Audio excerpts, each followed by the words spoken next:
पृथ्वी पर मानव की उत्पत्ति कब और कैसे हुई? एक समय में हमारी दुनिया में डायनासोर का राज था। जैसे वे अपनी खूबसूरत जिंदगी बिता रहे थे, ऐसा हम सोच सकते हैं। इतने बड़े भयानक डायनासोर ने लगभग 14 करोड़ सालों तक इस धरती पर अपना राज किया। मेसोजोइक ईरा की शुरुआत आज से तकरीबन 252 मिलियन सालों पहले एंड पर्मियन एक्सटिंक्शन के बाद हुई थी। इसे धरती के इतिहास के सबसे बड़ा ग्रेट एक्सटिंक्शंस में से एक माना जाता है। इस एक्सटिंक्शन के चलते धरती पर से लगभग 96% मरीन लाइफ और 70% एनिमल और प्लांट स्पीशीज का अंत हो गया, जिसके बाद अस्तित्व में आया मेसोजोइक युग, जिसे मुख्य रूप से 3 भागों में बांटा गया है।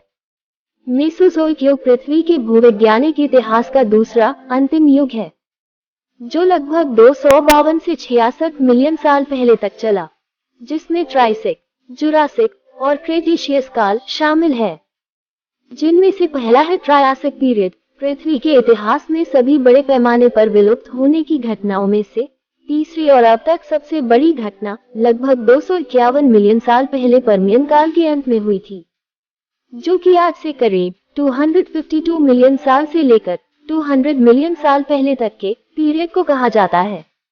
उस समय का सबसे पहले डायनासोर्स और रेप्टाइल्स धरती पर आए थे, जो कि समय के साथ दुनिया भर में फैल गए।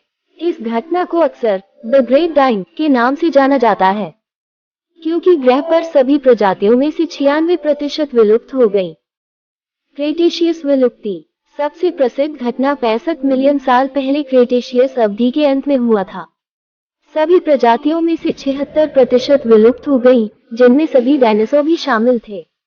मेक्सिको के युकाटन में उस जगह को चिक्सुलप क्रेटर कहा जाता है, जहां 10 किलोमीटर व्यास वाले एस्ट्रॉयड ने पृथ्वी को प्रभावित किया था और भारी मात्रा में धूल और मलबे को वायुमंडल में फेंक दिया था, जिससे सूरज की रोशनी चली गई।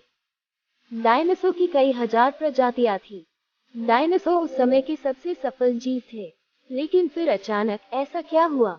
वह कौन सी घटना थी जिसने इनका नामो निशान ही मिटा दिया?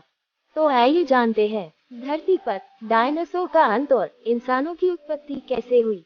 इसके बारे में जानने के लिए हम करोड़ों साल पीछे चलते हैं और डायनासोर के उस आखिरी दिन को नजदीक से देखते हैं। तो चलिए स्टार्ट करते हैं। आज से लगभग 65 मिलियन साल यानी कि 6 करोड़ 50 लाख साल पहले धरती पर मौसम बिल्कुल नॉर्मल था। चारों ओर सूरज की रोशनी बिखरी हुई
थे।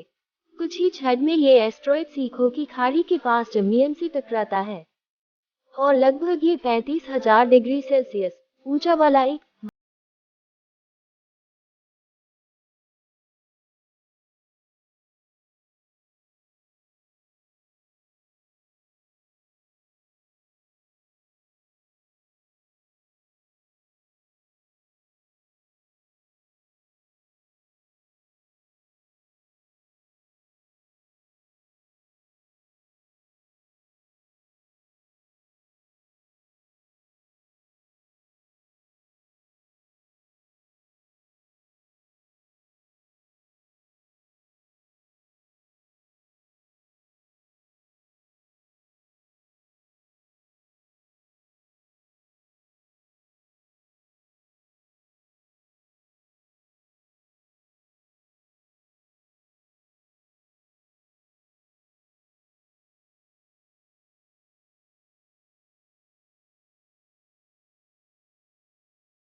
मीटर के दायरे में आने वाले सभी जीव जंतु जलकर पूरी तरह राख के ढेर में बदल गए थे। इस महाविनाश में उड़ने वाले डायनासोर जमीनी खतरों से बच नहीं पाए। विस्फोट की वजह से जो लाखों टन मेटल, धूल और पत्थर अंतरिक्ष में गया था, ठीक 40 मिनट बाद आग के गोले के रूप में वे धरती पर बरसने लगे।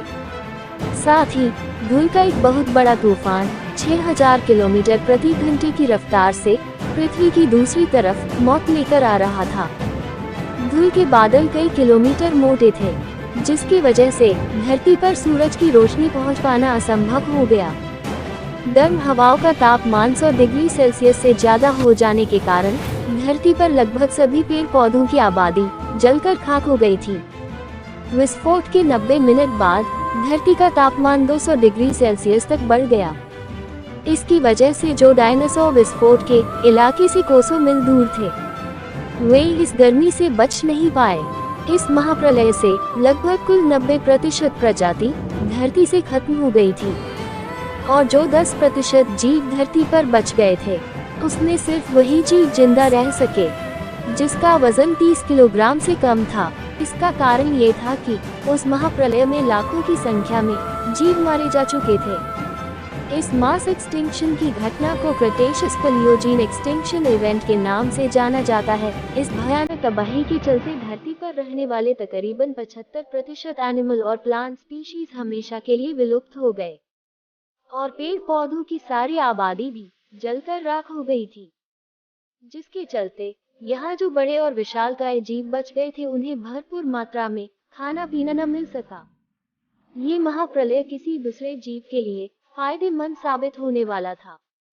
धरती पर डायनासोर का अंत एक छोटी प्रजाति के लिए एक सुनहरा अवसर लेकर आया, और वह प्रजाति थी मेमल्स की। कैसे बच गए महाप्रलय से? आज से करीब 40 लाख साल पहले अफ्रीका के पूर्वी इलाके में एक नई पर्वत श्रृंखला का निर्माण हुआ, ईस्ट अफ्रीकन रिफ्ट वैली। ये पर्वत यहाँ आने वाले मौसमी हवाओं के लिए एक रुकावट बन गई थी और इस वजह से यहाँ के जंगलों में बारिश आनी बंद हो गई। यही इसी जंगल में रहते थे एप्स। ये पेड़ के ऊपर रहते थे, जहाँ उनको खाने की कोई कमी नहीं थी। इस वजह से ये हमेशा पेड़ों पर ही रहते थे। लेकिन अब यहाँ समय के साथ साथ सूखा पड़ने लगा। बिना बारिश के जंगल पूरी तरह साफ हो गए। एप्स के लिए खाने में समस्या होने लगी। खाने की तलाश में इन्होंने पेड़ों से उतरने का फैसला लिया। इनका दिमाग एक संतरे जितना बड़ा था और आकार में 4 फीट लंबे होते थे। कई हजार सालों के विकास करने के बाद हमारे पूर्वज अब 2 पैरों पर चलने लगे। इससे ऊर्जा कम खर्च होती थी और ये चलते हुए भी खा सकते थे। अब इनका दिमाग भी तेजी से बढ़ रहा था। ये धीरे धीरे होशियार बन रहे थे। हमारे पूर्वज धीरे धीरे विकसित होने लगे और इनका दिमाग भी धीरे धीरे बड़ा होने लगा। समय के साथ साथ इन्होंने पत्थरों से हथियार बनाना सीख लिया। अब शिकार करना काफी आसान हो गया था। समय के बीतने के साथ साथ हमारे पूर्वजों ने आग को काबू करना सीख लिया। आग की खोज हमारे पूर्वजों के लिए सबसे बड़ी खोज थी। ये उन्हें गर्मी, रोशनी और अंधेरों में सुरक्षा देती थी। यदि आग में पका मांस चबाने में कम ऊर्जा खत्म होती थी और इसी वजह से ये ऊर्जा अब उनके दिमाग में खर्च होने लगी। हमारे पूर्वजों का दिमाग अब काफी बड़ा हो चुका था।